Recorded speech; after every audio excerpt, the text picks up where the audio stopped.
Hey friends, welcome back to Simply a Better You. Today is another cold, snowy day on the homestead, but we are staying bundled up and warm inside and enjoying the beautiful scenery outside.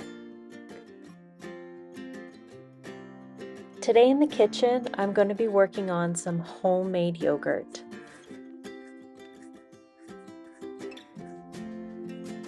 Now I start by pouring 1 gallon of milk into my crock pot. I use raw cow's milk from the dairy up the road, but you can use regular milk from the grocery store. You'll also want to grab some plain yogurt. Greek or not, it doesn't matter, but make sure you get something that has live active cultures in it. That is very important. You don't want anything that has anything added to it, such as sugar or natural flavors or the fruit, anything like that. You just want a plain yogurt. Now, with raw dairy, you have to shake it. So that's what I'm doing here is I am mixing the milk solids back together. The cream separates from the milk and sits on top.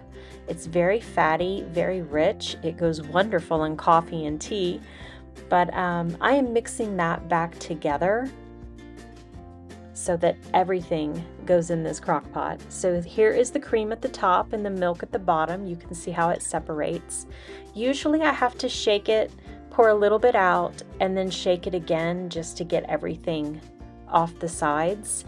And then I put these jars into some very hot soapy water, because if I was just to let these sit on the counter, it makes it so difficult to then wash these jars.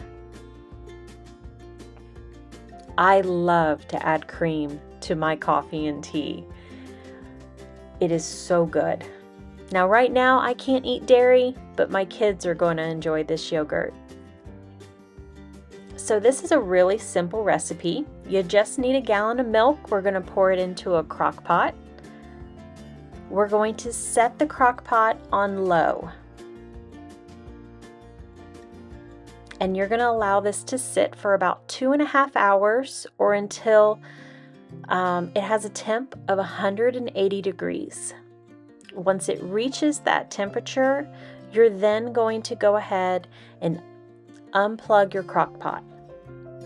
Leave the lid on, unplug it, turn it off.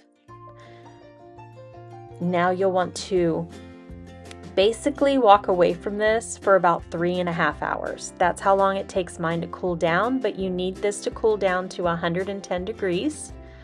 And you will want to, once this is cooled down, scrape off and remove the milk solids that are going to form on top.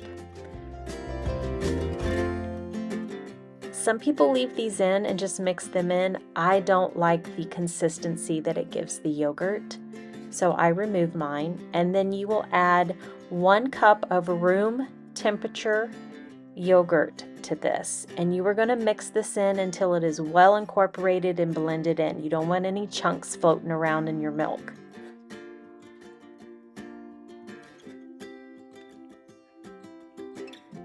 I will be including the recipe and all of this information in the description below. Once you have this all mixed together, this is the best part. You're going to put the lid on. You're going to wrap this in a thick, heavy towel or blanket and walk away from it for about 12 hours. How long you leave it to sit is how tangy it's going to be. So that's totally up to you. Most people say between 8 to 12 hours. I let mine go a little longer. So my kitchen is very cold. So I'm going to add a towel around this, and then I'm going to add a blanket on top of it. If you have to, you can also move your crock pot to a warmer room. Sometimes I will take this and set it in my dining room because it's a lot warmer. Also, if you time this correctly, like you can see, it's going on 8 o'clock, it's night out. That way, this can sit overnight and you don't have to worry about it getting in the way of your daily routine or cooking. I will usually set this up and walk away, go to bed, and in the morning I can contend with it then. So it's now the next day. It's actually just a little afternoon, so this has set for a while. I am taking everything off of it. Gonna take a quick peek to see how's it looking. Usually you can see that it is solid and it forms a liquid on top, which is the whey. Now, depending on how you like your yogurt, some people like it a little bit runnier and some people like it very thick. I love mine thick, even though you could take this as it is and put it in containers and it would set up just fine. I am going to go ahead and strain some of the whey off of this so that I have more of a Greek type yogurt, something that's very thick and creamy. You can use a cheesecloth or a tea towel to do this. Make sure they are clean. And what I do is I set my tea towel in a bowl and then just scoop the yogurt into it.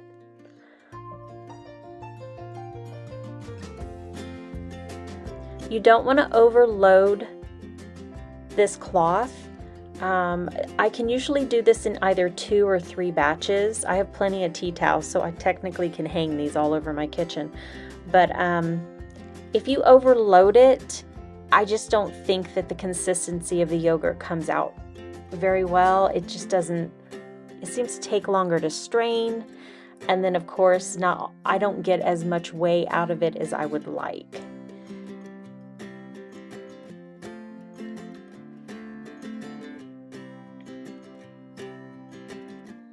Okay, once you have your yogurt in there, you're going to go ahead and tie a knot in the top of this. You don't want the cloth to sit down in your yogurt.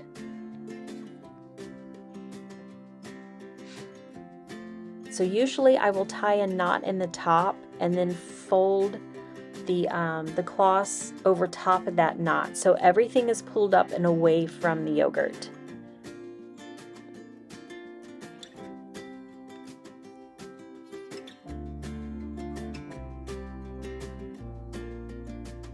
And then you can just find any place in the kitchen that this will be out of the way that you can hang it up and allow it to drip. If you do not have knobs or handles on your cabinet, you can also put this on your kitchen faucet. Just beware that putting something heavy on your kitchen faucet may damage it, so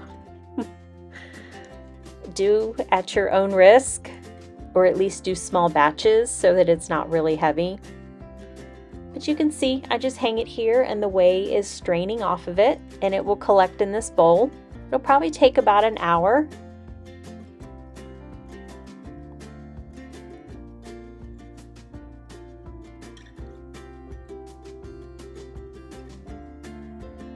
And then I have an example set up here in my sink. So you can see in the background here that mine has stopped dripping. It did have quite a bit of whey in there. You can save your whey. You can use it in smoothies as extra protein, a hair rinse. It has a lot of different unique uses, so hop online and check those out. But I will hang on to that whey, pop it in the fridge, and then I'm going to go ahead and put my yogurt back down in the bowl here so it's easy to scoop out of the cheesecloth or the tea towel that you're using. It does kind of stick to the sides, but it will come off. Just be patient with it. I'm being nosy and checking out my neighbor. You can see this does look very thick and chunky. It does not have a cottage cheese consistency. It just hasn't been mixed up yet. We've strained a lot of the liquids off of it, so it is a lot thicker and creamy. And then I use my storage containers. They're 24-ounce plastic containers that I use to store my beef broth, bone broth, chicken broth in, soups, anything that I was going to pop in the freezer to preserve. I'll include these in the description box down below as well. They are very versatile. I have absolutely loved these.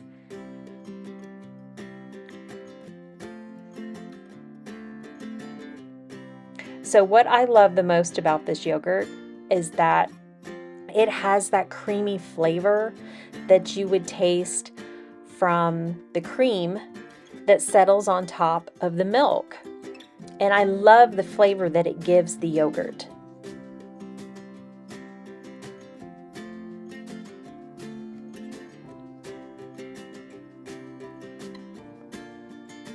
Now this will make about 2 24-ounce containers, and then I'll have just a little bit left over.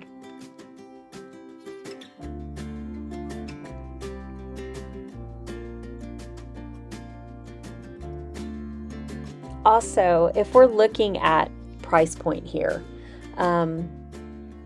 my gallon of milk that I get from the dairy up the road is $7, and this makes 2.5 containers of organic yogurt. I mean, depending on where you are, I think the cheapest I found it is $4.99. So, I mean, if you want a good quality yogurt that you know that nothing extra weird has been added to it, 2 containers for $7, for me, that's a steal.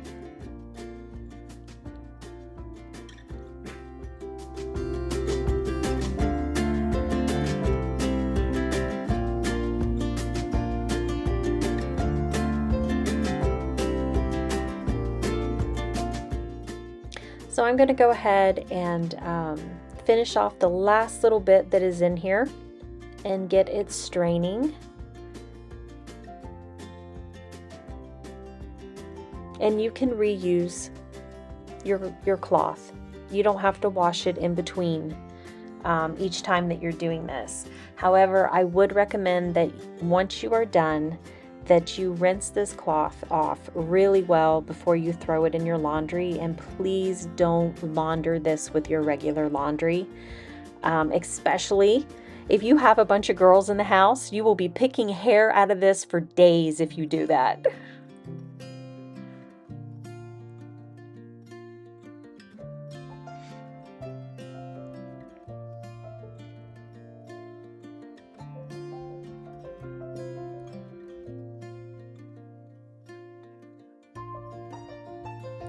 I really do hope that you give this recipe a try. You will find that it is very easy to do, and once you taste this yogurt, you'll never go back to the store-bought.